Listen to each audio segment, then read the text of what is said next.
Thanks for watching. Don't forget to like, comment, share and subscribe to Mufti Tariq Masood, famous scholar. اصل میں لوگ معاملات میں صاف نہیں ہیں, یہی تو ہم چیخ رہے ہیں. میں سوچ رہا ہوں کسی دن ورک شاپ کرواؤں, بٹھا کے نا معاملات لکھنا اپنے بچوں کی جیسے ABCD لکھوایا جاتا ہے نا, ایسے سکھاؤں. بہت زیادہ خیر اسی ورک شاپ کرواؤں. میں پوچھوں آپ کے پاس کیا کیا ہے, آپ کے گھر میں فریج کس کا ہے, کیا ہے فریج تو پتہ نہیں.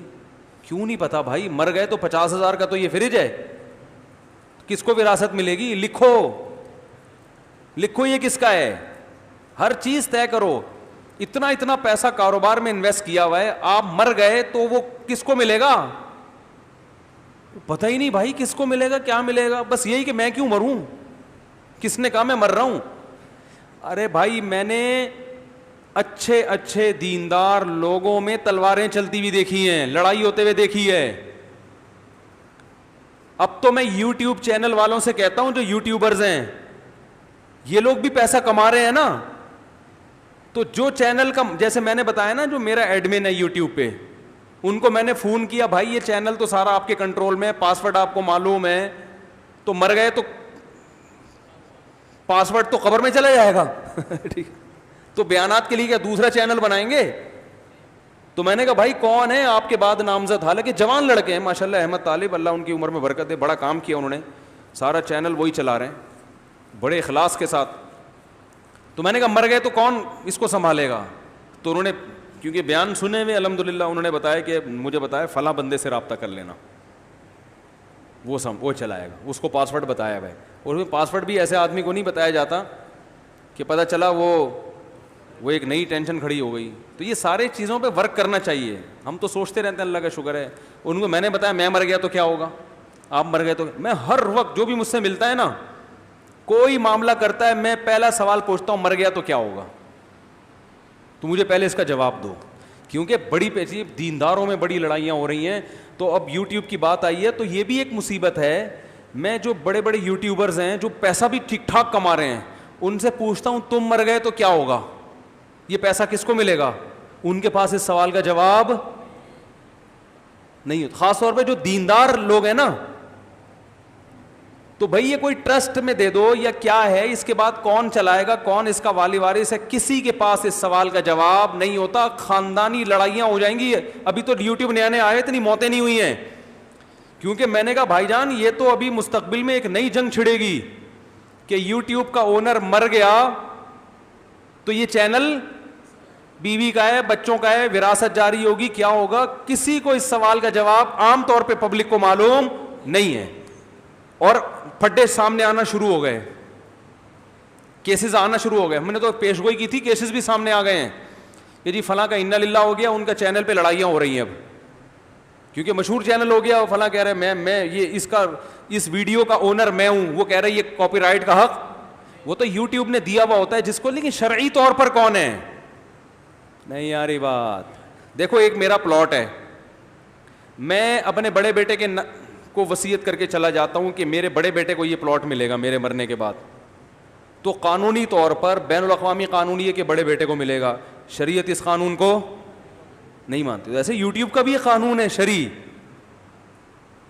سمجھ میں نہیں آ رہی بات کہ آپ کے مرنے کے بعد یہ ہے کس کا؟ اگر ارننگ, کیونکہ بہت سے چینل تو مونیٹائز ہوئے ہوئے ہیں نا جو لاکھوں روپے کما رہے ہیں, میں ان سے کہتا ہوں مر گئے تو یہ پیسہ کس کے پاس جائے گا؟ جس کو پاسورڈ معلوم ہے اس کے پاس جائے گا. نہیں یار یہ بات, تو یہ سب چیزیں پہلے حل کرنے کی ہوتی ہیں. دنیا سے دل نہ لگاؤ, معاملات کیا رکھو ایک نمبر. ہر وقت میں مر گیا تو بس. جس کو اس سوال کا جواب معلوم نہیں ہے مکھنچو ہے وہ, اس کو عجائب گھر میں وہ اپنے بعد والے لوگوں کو ایک لامتناہی جنگ میں ڈال کے جا رہا ہے. جب پلاٹ میں اوپر آپ کا مکان بنا ہوا ہے, منجلا بیٹا اوپر ایک پورشن بنانا چاہتا ہے, جمعے میں بھی میں نے بہت ڈیٹیل میں بات کی ہے اس پہ. منجلا بیٹا, کیونکہ منجلے کا اس لیے کہہ رہا ہوں, بڑا والا تو امریکہ جا چکا ہوتا ہے پڑھ لکھ کے, چھوٹا والا ابھی اسٹیبل نہیں, تو منجلے سارے مسئلے کھڑے کر رہے ہوتے ہیں. منجلے کیا کر رہے ہوتے ہیں, وہ نہ ادھر کے نہ ادھر کے ہوتے ہیں. تو وہ کہہ رہا ہے میں اوپر ابو اس پورشن کے اوپر کیا بناؤں گا, ایک گھر بناؤں گا. تو فوراً اس سے پوچھو کہ یہ آپ نے اس کے اوپر ایک گھر بنا لیا, نیچے والا تو ابا کا ہو گیا, فرض کرو ابا کا انتقال ہو گیا, پھر کیا ہوگا؟ کیونکہ نیچے والا پورشن تو وراثت میں کیا ہو جائے گا؟ مشترک. جب مشترک ہو گیا, ایک بھائی کا میٹر گھوما, اس نے بولا میں اسے بیچتا ہوں, مجھے میرا حصہ چاہیے, کیا خیال ہے بھائی جان؟ یا 2 کا میٹر گھوم گیا, انہوں نے کہا ہم اسے بیچتے ہیں, ہمیں کیا چاہیے؟ حصہ. آپ نے اوپر والا اس لیے بنایا تھا کہ نیچے ابا اماں رہتے ہیں, اجنبی کو نیچے آپ برداشت نہیں کرو گے, کیونکہ سیڑھیاں اپنے اندر سے ہی, کوئی انٹرنس الگ سے تو ہے نہیں. ان کسی بھی چیز کا جواب پبلک کے پاس بس بھیڑ چال چل رہا ہے, اوپر اس نے بنا دیا, اوپر اس نے بنا دیا, اوپر اس نے بنا دیا. پھر ہم کہہ رہے ہیں ہم سب کا بنا رہے ہیں, اوپر ہم سب کا بن رہا ہے, سب کا بن رہا ہے. اب دیکھو ایسے کیسز ہو رہے ہیں, ابا کا انتقال ہوا, ایک پورشن ہے, سب مشترک رہ رہے تھے, پیسہ ایک نے زیادہ لگایا ہے اس میں. پیسہ کس نے زیادہ لگایا؟ ایک نے. اس لیے کہ ابھی تو سب رہ رہے ہیں. او بھائی جب الگ ہوگے تو فیصلہ کرو کہ جس نے زیادہ پیسہ لگایا ہے اس کو الگ سے ملے گا کہ نہیں ملے گا. اس سوال کا جواب پبلک کے پاس نہیں ہوتا, پھر مفتیوں کو پریشان کرتے ہیں. اب ہوتا پتہ ہے کیا ہے, مشترک گھر بنا دیا نا لوگوں نے, کر کیا رہے ہیں؟ گھر بنا دیا, منجلے بیٹے نے, اس میں کچن منجلے بیٹے نے بنا دیا, اس کو کھانے پینے کا زیادہ شوق تھا. واش روم بنا دیا چھوٹے نے, کیونکہ ان کا اکثر ٹائم کہاں گزرتا تھا؟ واش روم پہ. اس کو چاہیے واش روم اچھا. جو منجلے کو قبض رہتا ہے اس کو واش روم میں دلچسپی, اس کو کچن میں دلچسپی ہے, کچن اس نے اچھا بنا دیا. ایک نے واش روم پہ پیسہ لگایا, کیونکہ اس وقت یہ دماغ میں ہے ہی نہیں کہ ہم مریں گے اور جدا ہوں گے اور وراثت تقسیم ہوگی. اس وقت یہ رہ رہے ہیں بھائی, اس نے نلکا لگا دیا, اس نے کچن بنا دیا, کیا جا رہا ہے. اب اچانک سچویشن چینج ہو جاتی ہے. جب ایک کی آپ نے شادی کی تو بیوی ایسی ملی ہے کہ اس کو الگ کرو بھائی, اس کو جوائنٹ فیملی میں رکھنے کا نہیں ہے. اب الگ کریں گے, وہ بولے گا میں نے لیٹرین میں اتنا پیسہ اس لیے تھوڑی لگایا تھا کہ میں کسی اور لیٹرین میں جا کے بیٹھوں. بات آ رہی ہے, مجھے پیسہ دو. تو دوسرے ورثہ کہتے ہیں پیسہ اپنی خوشی سے لگایا ہے نا, قرض تھوڑی دیا تھا. نہیں یاری بات. تو ہم پھر اس منجلے سے کہتے ہیں, منجلہ کہتا ہے میں نے 5 لاکھ روپے لگایا اس میں. تو ہم اس سے پوچھتے ہیں لگاتے ہوئے کیا کہا تھا آپ نے؟ میں قرض دے رہا ہوں واپس لوں گا, یہ کہا تھا؟ اور اگر کہا تھا تو سامنے والی پارٹی نے اس رقم کو ایز اے قرض قبول کیا تھا؟ صرف بولنے سے تھوڑی ہوتا ہے. قرض جب آپ دے رہے ہیں تو اگلا مانے بھی تو کہ میں قرض لے رہا ہوں. ارے آپ مجھے لا کے 5 لاکھ روپے پکڑا دیں مجھ سے, اب یہ لو, یہ قرض لے لو. میں کہتا ہوں بھائی میں کیوں قرض لوں تم سے؟ قرض زبردستی تھوڑی ہوتا ہے. اگلا مانے گا کہ میں قرض کے طور پہ لے رہا ہوں, جب آپ کو ضرورت ہوگی واپس کروں گا. اس کی کوئی وضاحت نہیں ہوتی. اچھا جی میں فی سبیل اللہ لگا رہا ہوں, واپسی نہیں ہے. تو فی سبیل اللہ لگایا تھا تو پھر اب واپسی, اب آپ جہاں مرضی رہو, یہ تو کیا ہو گیا؟ فی سبیل اللہ ہو گیا. اور اگر آپ شرکت چاہتے تھے کہ بھئی میں اس طور پہ لگا رہا ہوں کہ اس گھر کی ویلیو میں اس واش روم کی وجہ سے جو اضافہ ہوگا تو میں اس اضافے میں شریک ہوں گا, یعنی میں گھر میں انویسٹمنٹ کر رہا ہوں گھر کی ویلیو بڑھانے کے لیے, تو جتنی ویلیو میرے پیسے سے بڑھے گی مجھے وہ واپس چاہیے. اگر شرکت کا یہ طریقہ باطل ہے, ہوتا نہیں ہے اس طرح, لیکن ایک مثال دے رہا ہوں, کھوپڑی میں تو آ سکتا ہے. کچھ بھی پتا نہیں ہوتا کیوں لگا رہا ہے, کیا کر رہا ہے. تو بھائی ہر چیز میں پہلے کہ میں جو کلر کر رہا ہوں یہ فی سبیل اللہ کر رہا ہوں یا میں اس کے پیسے الگ سے لوں گا, یہ سب کلیئر ہونا چاہیے. اور اگر آپ کے گھر والے کہیں آپ اتنا فنڈر بننے کی کوشش نہ کریں کہ آپ ہم سے واپس پیسے لیں گے, یہ ضرور آپ کو اس تکلف کی ضرورت, کوئی بھی ہمیں پیسے نہیں دے گا. واش روم آپ کی زیادہ ضرورت ہے, آپ نے گھنٹوں گھنٹوں بیٹھنا ہوتا ہے, بنانا ہے بنا, پتلی گلی سے نکل, تو پھر یہ فی سبیل اللہ ہے. پھر آپ 2 لاکھ کے بجائے 10 لاکھ لگا دو, 1 کروڑ لگا دو, گھر میں آپ کو الگ سے واش روم کے پیسے نہیں ملیں گے. گھر جب بکے گا تو سب وارثوں کا برابر کا اس میں حصہ ہے. تو بھائی اپنے معاملات کو درست کرو, ایک ایک چیز کو کیا کرو, کلیئر کرو. ابا اگر کبھی جوش میں آ کے کہتے ہیں بیٹا یہ گھر میں نے تمہارے نام کر دیا, ابا کو بتاؤ ابا کاغذ میں نام کرنے سے گھر میرا نہیں ہوتا, تو میرا نہیں ہوا ہے, یہ مجھے قبضہ دیں. شرعی مسئلہ ہے کہ میرا گھر جب بنے گا جب قبضہ کس کا ہوگا, چاہے 1 منٹ کے لیے دے دیں. ابا کہیں گے بیٹا قبضہ کیسے دیا جاتا ہے؟ ابا یا تو سارا مکان سارا سامان بھی گھر کا مجھے دے دیں، کیونکہ جس کا سامان کسی جگہ پہ ہوتا ہے قبضہ اسی کا ہوتا ہے، شریعت میں بھی عرف میں بھی، ڈاکومنٹیشن سے نہیں ہوگا.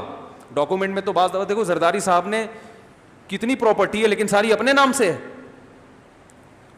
بہت سے لوگوں کے نام سے ہے نا، تو کیا ان کی ہو گئی وہ؟ پھر تو ہمارے سابق صدر غریب ہو گئے. اپنے نام سے تو بہت تھوڑی ہوگی. تو نام تو بعض دفعہ صرف ایک قانونی پیچیدگیوں سے بچنے کے لیے بھی نام کروا دیا جاتا ہے. فزیکلی قبضہ ضروری ہے، نام بے شک نہ ہو، نام آپ کے ہو، ہینڈ اوور کر کے اس کو دے دیا تو اس کا ہوگا. سمجھ میں آ رہی ہے بات؟ تو جب ابا کہتے ہیں کہ یہ گھر میں نے آپ کو دے دیا تو آپ ابا سے بولیں ابا دیکھو سچی مچی کا دو یا نہیں دو، لٹکاؤ نہیں مجھے درمیان میں. ایسا کام نہ کرو کہ میں آپ کے مرنے کے بعد کیا ہوں، کنفیوز ہوں. دینا ہے تو قبضہ دو. قبضے کا طریقہ یہ ہے کہ گھر پورا فرنیچر سامان سمیت مجھے دے دو اور آپ تھوڑی دیر کے لیے باہر چلے جائیں. یہ تکلف کرنا پڑے گا، نہیں یاری بات. اور میں گھر میں رہوں گا تو 1 منٹ کے لیے بھی قبضہ ہو گیا، کس کا ہو گیا؟ میرا ہو گیا. اور اگر سامان سمیت نہیں دینا چاہتے تو پھر آپ اپنا سامان سارا گھر سے باہر نکالیں. ابا کو آئے گا غصہ کہ کیسی باتیں کر رہا ہے، تو پھر اگر غصہ آنے کا خطرہ ہے تو ابا سے بولو ابا آپ نے میرے نام کر دیا لیکن ویسے جنرل نالج کے لیے بتا رہا ہوں کہ میرا ہوا نہیں ہے یہ، ہاں اس میں وراثت جاری ہوگی. پھر ابا کو ٹینشن نہیں دو بلا وجہ کی کہ گھر سے باہر نکلیں، گھر میں آ جائیں، سامان نکالیں، کوئی ٹینشن دینے کی ضرورت نہیں ہے. ابا سے بولیں ابا آپ ہمارے ابا ہیں، گھر بھی آپ کا ہے، آپ 100 دفعہ لکھ کے دے دیں کہ میرا ہے، یہ میرا ہے نہیں اور اس میں بھائیوں کا حصہ ہے تو میرا نہیں ہے یہ بار بار بتاتے نا کہ خام خام میں وہ بیچارے اس خوش فہمی میں کہ میں نے بیٹے کو گھر دے دیا. سمجھتے ہو کہ نہیں سمجھتے ہو؟ تو معاملات کلیئر کرو میرے بھائی. ہر چیز میں مہر، یہ کیسز بہت آ رہے ہیں. بیگم کو میں نے پیسے دیے تھے تو میں نے تو سونا بنا کے دے دیا تھا، اب وہ مہر مانگ رہی ہے تو بھائی گولڈ دے دیا نا. تو بھائی تم نے جب گولڈ بنا کے اس کو دیا تھا یہ بتایا تھا کہ یہ مہر گولڈ کی شکل میں دے رہا ہوں. مہر تو طے ہوا تھا 10 لاکھ روپے، سونا آپ 10 تولے اس کو دے رہے ہو تو بتاؤ تو یہ مہر ہے.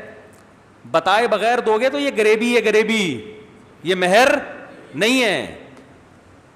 وہ سمجھ رہی ہے میرے شوہر نے گفٹ دیا، اب بعد میں مہر کے پیسے نہیں ہے تو کہہ رہے ہیں وہی مہر ہو گیا. ایسے تھوڑی ہوتا ہے. جیسے زکوٰۃ جو ہے نا، بعض لوگ کہتے ہیں ہم نے اس دن ایک غریب کو کھانا کھلایا تھا، وہ غریب کو پیسے دیے تھے، وہی زکوٰۃ فرض کر لیں. ایسے تو پتہ نہیں کتنوں کو کیا کیا کرتے رہے ہو. تو جب دو گے تو نیت کیا ہونی چاہیے؟ زکوٰۃ. اس میں تو زبان سے کہنا ضروری نہیں ہے، نیت کافی ہے، لیکن مہر میں زبان سے کہنا ضروری. بیگم یہ جو پیسے میں دے رہا ہوں یا گولڈ دے رہا ہوں، یہ اصل میں جو کیش مہر واجب ہوا تھا وہ گولڈ کی شکل میں دے رہا ہوں. ایکسیپٹ کرتی ہے، قبول کرتی ہے، ٹھیک ہے، نہیں تو پھر ٹھیک ہے میں یہ کیش کرا کے پیسے دے دوں گا. آپ کو عزت راس، ہم سونا دے رہے ہیں آپ کو، آپ جو ہے نا وہ کرنسی مانگ رہی ہے اور ڈی ویلیو ہو رہی ہے. تو معاملات کیا ہونے چاہیے میرے بھائی؟ کلیئر. ایک ایک چیز. قرضہ کسی کا واپس کر رہے ہو تو بتاؤ کہ یہ قرضہ ہے، ورنہ یہ بھی ہو رہا ہے میں نے تو تجھے دے نہیں دیے تھے اس نے 1 لاکھ روپے، اب کیا مانگنے آ رہا ہے؟ وہ بھائی وہ تو میں سمجھ رہا تھا ویسے ہی مجھے ویسے ہی کھلائے ہیں، تو نہیں ہے بس. اچھا جو معاملات کو کلیئر کرتا ہے لوگ اس کو کنجوس سمجھتے ہیں. بھائی کیا ہے 2 سموسے پکوڑوں کا حساب کر کے بیٹھ رہا ہے تو سموسے پکوڑے کا نہیں کرو، وہ تو کھلاؤ، لیکن جائیدادوں کا تو ہونا چاہیے نا. گھر میں جو بھی بڑا سامان ہے اس کا حساب ہونا چاہیے. اور ایک ایک چیز کا نہیں کہ یہ چمچ میرا ہے، یہ والا چمچ میری بیوی کا ہے، ایسا نہیں. وصیت نامہ لکھو. میں نے ایسے لکھا ہوا بھائی گھر میں جتنا بھی سامان ہے، جو بڑا سامان ہے فرنیچر وغیرہ، وہ کس کی ملکیت میں ہے؟ میری ملکیت میں. البتہ فلاں چیز جو ہے وہ گھر والوں کی ذاتی ہے. 2 موٹی موٹی چیزوں کے بارے میں سمجھتے ہو یہ لکھ دو، ختم ہو گئی بات. کتنا ٹائم لگتا ہے یہ لکھنے میں تاکہ آپ کے مرنے کے بعد پھڈے نہ ہو. سمجھتے ہو؟ اللہ کرے سمجھ میں آ جائے، آئے گی نہیں سمجھ میں بات. تو ابھی جا کے نا فوراً فرض کر لو، جیسے ہی بیان ختم ہوتا ہے گھر جا کے بیٹھیں اور فرض کریں کہ آپ مر گئے ہیں. اب ہو کیا رہا ہے، کیا کیا پیچیدگیاں آ رہی ہیں. تو اب آپ سوچو یار یہ بھی مصیبت، فلاں کا پیسہ وہاں پھنسا ہوا ہے، میرے بچوں کو تو معلوم ہی نہیں 2 کروڑ میں نے اس کو دیے ہوئے ہیں، تو بچوں کا حق تو گیا، وہ کون سا دے گا. تو آپ کے سامنے بہت سی چیزیں آ جائیں گی، پینسل پہ لکھ لو اور اللہ کا شکر ادا کرو مرنے سے پہلے اللہ نے ہمیں شعور دے دیا اور دوبارہ زندگی دے دی گویا کہ. تو گویا یوں فرض کرو اب میں دوبارہ زندہ ہو کے, اللہ نے مجھے مہلت دی, بولا تو مر گیا, تیرے تو پھڈے کھڑے ہو گئے, میں تجھے ایک اور زندگی دیتا ہوں, دوبارہ زندہ ہو کے لکھ لے, بچوں کو بتا دے. ٹھیک ہے, نہیں آ رہی بات. اور اپنے بعد وسیع ایسے آدمی کو بنایا کرو جو خود متنازع نہ ہو. مثال کے طور پر باپ ہو آپ, بیٹوں کے پھڈے ہونے کا خطرہ ہے نا, تو اب یہ نہیں کہ میرے بعد یہ بڑا والا بیٹا مسائل حل کرے گا, اس پھڈے کو نمٹائے گا. وہ تو خود ایک خصم ہے, وہ تو خود اس جھگڑے کا حصہ بنے گا, کیونکہ جائیداد میں اس کا بھی حصہ ہے. کیا ہو گیا یار, میں اپنے مالی معاملات میں اپنی اولادوں میں یا گھر والوں میں کسی کو نہیں, میں نے وسیع کہتے ہیں جو آپ کے مرنے کے بعد ان چیزوں کو دیکھے گا, ان میں سے کسی کو نہیں بنایا میں نے. کیونکہ اس میں پھر یہ ہوتا ہے کہ ایک کو بناؤ گے تو پھر باقیوں کا خیال آئے گا, یار یہ اس سے تو خود ہمارا پھڈا ہے, اس میں ڈر ہے کہ یہ اپنے مفاد سامنے نہ رکھ لے. نہیں یار بات. مثال کے طور پر فرض کرنے میں کوئی پابندی نہیں ہے, 4 بیویاں ہیں آپ کی, فرض کر لو آپ نے چاروں کو مہر دینا ہے, 1-1 لاکھ روپے بانٹنا ہے. وہ چاروں کا مہر آپ نے وصیت کی 4 لاکھ اور ایک بیوی کے پاس رکھوا دی ہے کہ میں مر گیا تو باقی 3 اس سے وصول کر لیں. یہ آپ کے احمق ہونے کی نشانی ہے. نہیں آ رہی بات. یا آپ نے باقی 3 کو کیا کر دیا, مصیبت میں ڈال دیا. اب پتہ نہیں وہ دے نہ دے, وہ کہیں گے یار یہ کیا مصیبت ہے. وہ ہو سکتا ہے بتائے نہ بتائے, کیونکہ وہ خود کیا ہے, خصم ہے نا, وارث ہے, چاہے وہ کتنی نیک ہو سکتا ہے وہ دے دے.